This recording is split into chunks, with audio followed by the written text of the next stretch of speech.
Voilà une semaine que nous sommes à Séoul, et depuis notre arrivée, nous n'avons cessé d'être frappés par les différences qui existent entre la culture coréenne et la culture française. Dans cette vidéo, nous aimerions vous faire part des 10 différences les plus frappantes que nous avons remarquées justement pendant le début de notre séjour. Restez avec nous, c'est maintenant.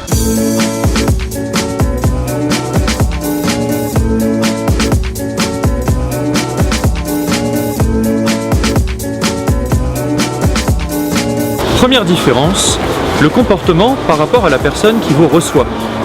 En France, lorsque quelqu'un vous reçoit, il vous parle souvent de lui-même et vous avez comme le devoir de l'écouter parler de lui pendant des heures, par politesse, pour montrer que vous êtes content d'être reçu chez lui. Et malheureusement, il n'est pas rare qu'après avoir fait 10 heures d'une route très fatigante, lorsque l'on est complètement épuisé, d'être encore obligé d'écouter les discours de votre hôte pendant des heures, alors que vous n'avez qu'une seule envie, allez vous coucher. Alors qu'en Corée, c'est exactement le contraire. Lorsque quelqu'un vous reçoit, il s'efface pour que vous puissiez vivre. En fait, d'une manière générale, le Coréen ne se met jamais en avant, il va toujours mettre en valeur la personne qui est avec lui, et je dois dire que c'est très reposant et très agréable.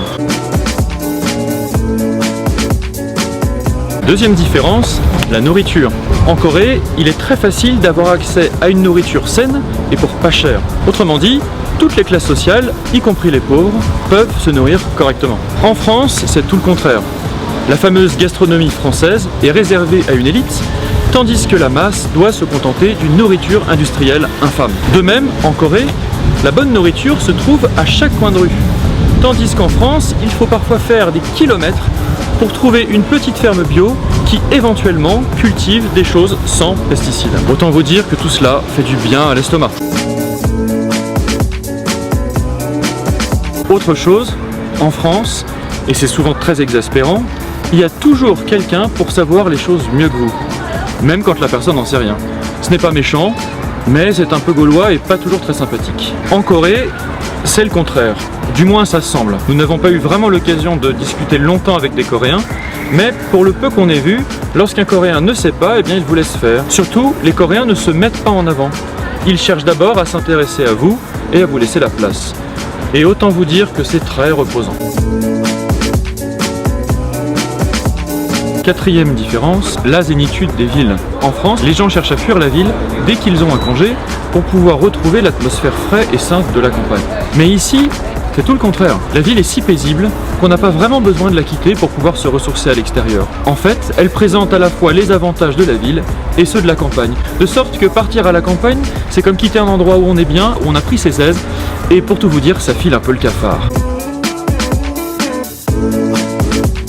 Cinquième différence, être un étranger en Corée est un avantage. D'ailleurs, il paraît que lorsqu'un étranger vient en France et qu'il ne parle pas français, il est souvent très mal reçu. Ici, les gens vous regardent, mais ce n'est jamais de travers. C'est simplement que vous les intriguez, parce qu'ils n'ont pas l'habitude de voir beaucoup d'Européens. Mieux encore, les Coréens s'empressent de vous aider lorsque vous êtes étranger. Vous les intriguez tellement qu'ils s'intéressent à vous, viennent vers vous, vous donnent un coup de main lorsque vous avez un problème, de sorte que, en Corée, sans exagérer, vous avez l'impression que ce n'est pas votre hôte, mais pratiquement tout le pays qui vous reçoit, et vous vous sentez accueilli et quelque part discrètement pris en main un peu par tout le monde. Et franchement, c'est très agréable. Cinquième différence, les religions. En France, les religions forment des petites communautés qui tentent de vivre ensemble mais qui sont souvent opposées. On connaît assez bien les tensions qui existent entre les religions et même entre la laïcité, la République et la religion.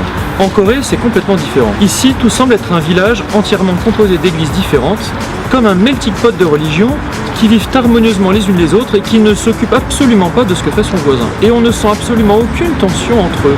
Du coup, que vous soyez laïque ou croyant, tout cela est extrêmement reposant car vous vous sentez libre de vos opinions. Septième différence, c'est quoi derrière ? L'éducation.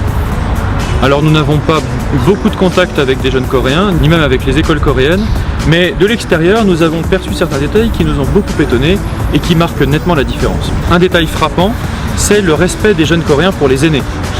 Nous sommes allés dans une école un jour, les jeunes élèves coréens sont passés près de nous et nous ont salués très respectueusement. Beaucoup plus que ne le feraient des lycéens, même dans des écoles très chics. Autre chose, la sécurité pour aller à l'école. En France, lorsqu'il est l'heure d'aller à l'école, à chaque passage piéton, il y a un fonctionnaire payé pour se tenir devant le passage piéton et aider les enfants à traverser. Ce n'est jamais très sérieux, les gens qui font cela ne semblent jamais très motivés, et pour tout dire, je ne suis pas sûr qu'on soit vraiment en sécurité. En Corée, au contraire, les moyens sont drastiques. Toutes les rues autour de l'école sont entièrement quadrillées. Chaque rue est fermée par 2 personnes qui se tiennent de part et d'autre du passage piéton et qui, au moment où les enfants traversent, baissent un drapeau pour être sûr que les enfants soient bien en sécurité et qu'ils puissent traverser sans problème. Et vous pouvez être sûr que tout le périmètre de l'école et que toutes les rues adjacentes sont entièrement protégées et que les enfants ne risquent rien. 8e différence, la façon dont les autres Coréens vous reçoivent. Lorsque vous êtes invité en Corée à manger, il est très difficile de savoir ce qui plaît ou ce qui déplaît à votre hôte quand vous êtes un occidental. Une chose est sûre, c'est qu'il ne faut pas arriver en retard.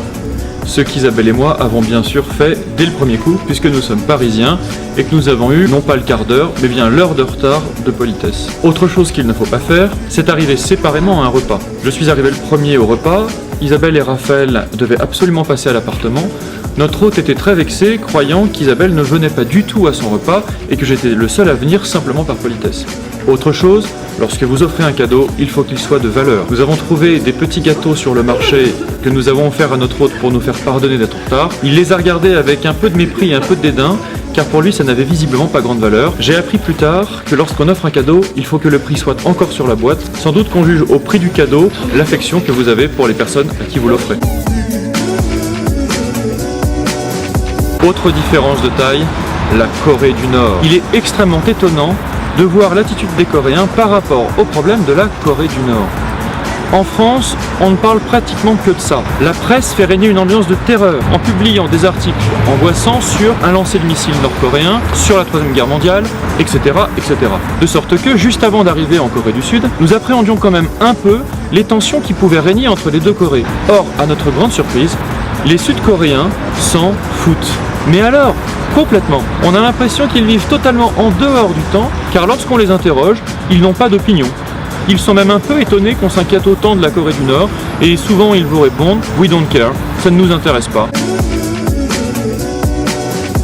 10e différence, eh bien cette 10e différence, c'est celle que nous laissons pour le reste de notre voyage, celle que nous découvrirons en chemin, parce qu'il nous reste encore 2 semaines à Séoul, et nous espérons bien avoir encore beaucoup de surprises et avoir l'occasion de vous les faire partager.